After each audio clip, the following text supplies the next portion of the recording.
Hi, hello. This is Alicia, the Elemental Priestess. I hope you're well. This is a timeless reading, and it is directed at those who resonate with being kind of in a graduating energy, I want to say, of this soul evolutionary stage on 3D. And some of the helpers who are in with that and may have come in to help assist and guide these souls for this part of the harvest. I'm hearing as above, so below. I feel like I'm hearing the number 8 really, really strongly, and eight karmic cycles. So I know there's a lot of my messages that I'm getting, and a lot of what I see going on in the collective is that a lot of karma is coming due right now. And what I'm seeing for this group who are kind of being like really, I guess they're just very soul mature is the way I'm going to put it. And the way I'm seeing it is that perhaps they have been through 8 karmic cycles even this lifetime. So that would be pretty intense. A lot of ego deaths along the way, a lot of processing, a lot of interesting dynamics, groups, other people, you know, having to fly blind and all that kind of stuff. But what's really jumping out to me is 8 karmic cycles. I'm also hearing 22, so I don't know if that is significant to somebody. Maybe the last karmic cycle was 22 years, and I hope not. But I'm also seeing karmic cycles within karmic cycles. And they're showing me that Dune quote from at the beginning, I see plans within plans. So it's really kind of letting me know that things are set off in a direction and then it unfolds. So it's not so highly controlled and managed, like it can't be quite micromanaged. And that is what the karma and the free will is, and all of us are doing, navigating that. But I'm also hearing ninth, what is it, Dante's Inferno, and the ninth gate. I was at the ninth gate to hell, the ninth layers. All of those people that have absolutely refused, absolutely outright refused to, in some ways, not, in some ways refuse to clear up their karmas or learn their lessons or whatever terminology you want to put on that, but like not go in harmony with the truth, not go in harmony with divine will, not go in harmony with their duties, roles, karmas, not taking care of their own energy systems and how they treat other people and all those kind of things, and where they make decisions, like how they show up in the world.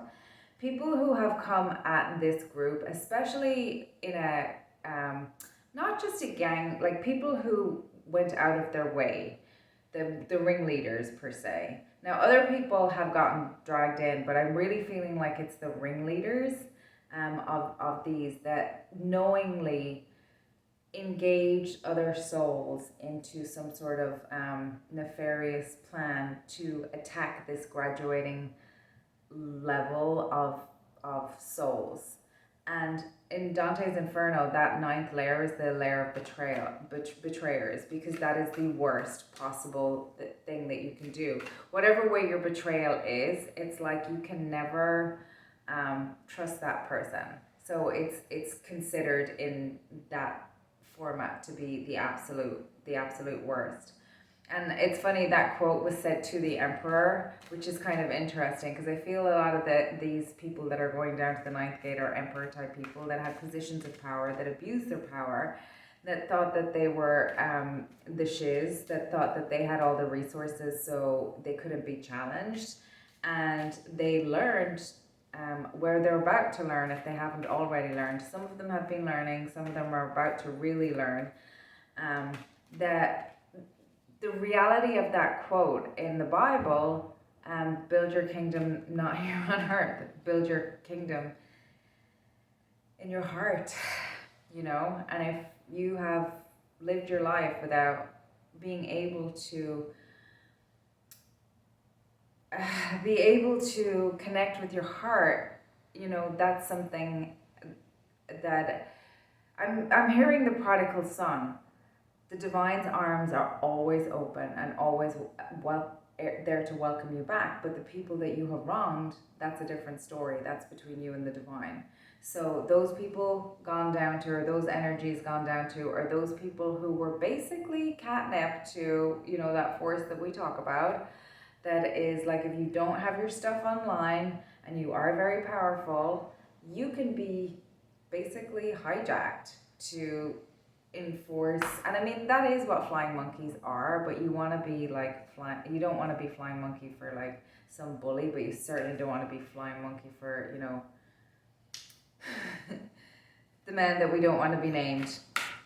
And it's funny when he talks about in that movie when he says, I see plans within plans, he says as well, we want Paul Atreides killed. And the Emperor is so arrogant, he goes, wow, you mean Jude Leto? And he goes, no, we want Paul killed.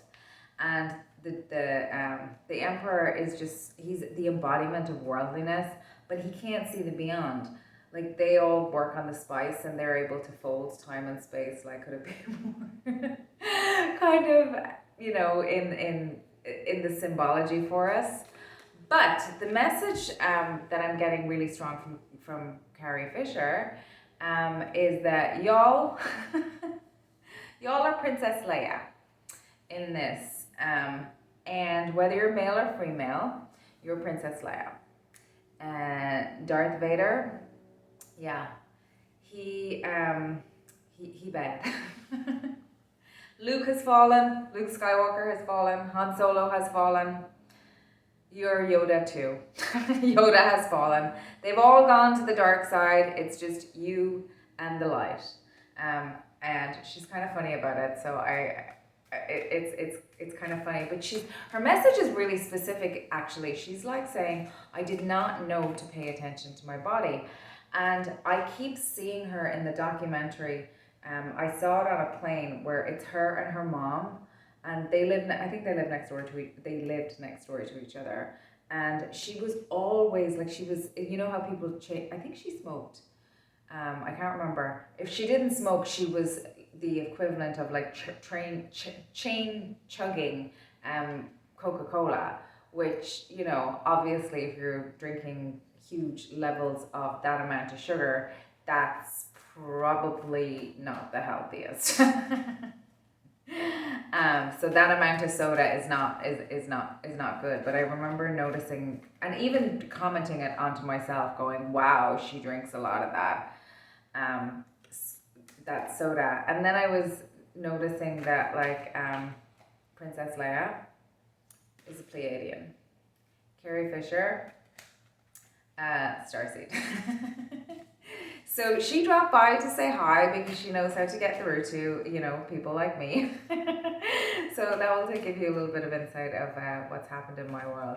She keeps saying, I didn't know to tend to my physical vessel. And she's talking about the body, the emotions, and my relationships. So she's talking about what I eat, my energy system. She's showing me the chakra system. She's showing me the nervous system. She's showing me like working out, like the skeletal muscular system down to the cellular system, down to the way we talk to our body, down to the way we, there's a thing, I forgot what it's called, Nyasa, where there's a thing where you can in Vedic, where you consecrate the body before you meditate. I think it's called Nyasa. It's something possibly worth looking into. It's something that I have come across and I really like.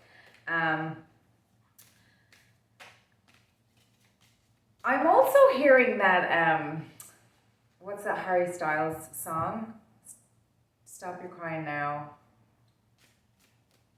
Can't bribe your way on the doorway to the sky. You look really good down here, but you ain't good. And that's back to build your kingdom. Your body is your temple. Your auric field is what you feed and nourish yourself, including the environment, the people, the places, and the things that you... And I mean, I know this is obvious, but that's the message. But she keeps bringing it back to I didn't know to tend to my body. She's like, the body is my temple. It's a technology. She didn't know to tend to her body. She wasn't trained to do that in this incarnation. And now I'm hearing the flesh is weak. It's not just weak. So, it's not just weak. It's not that it's weak. She's showing me two different things for that. She's showing me that like man can falter, can err, can sin, can these betrayers. The flesh is weak. The embodiment of the soul into humanity can be weak. It behooves ourselves to take care of not only our vessel, all our systems, emotional, energetic, mental, what we're thinking, how we're treating other people, what we're worshiping, what we're putting our faith in, that we're taking care of our own responsibility, that we're making ourselves safe in the world in terms of like being able to, in this day and age, be able to pay our way. You know, that's just a reality of the world we live in. But all those things, everything earthly, but also as above, so below. Heavenly Father, Earth Mother. So the bringing of the two together. And then the flesh is weak. She's showing me the crucifixion and the resurrection and the chamber in Stargate, where there's a technology that exists that can help repair the flesh, and we don't have it, but there's the potential for that technology to exist again. So I'm just gonna leave it there because it kind of ended up a little bit weird. I will give you that. The body is living tech, and everything that we do, say, every movement, all the spaces in between, every breath we take, every thought we think. And I'm just going to leave you with that. Look after yourselves. And I know it's crazy bananas in the world out there right now. So know that you are sacred, know that you are loved, and, you know, make it part of the dance. Make it part of the dance.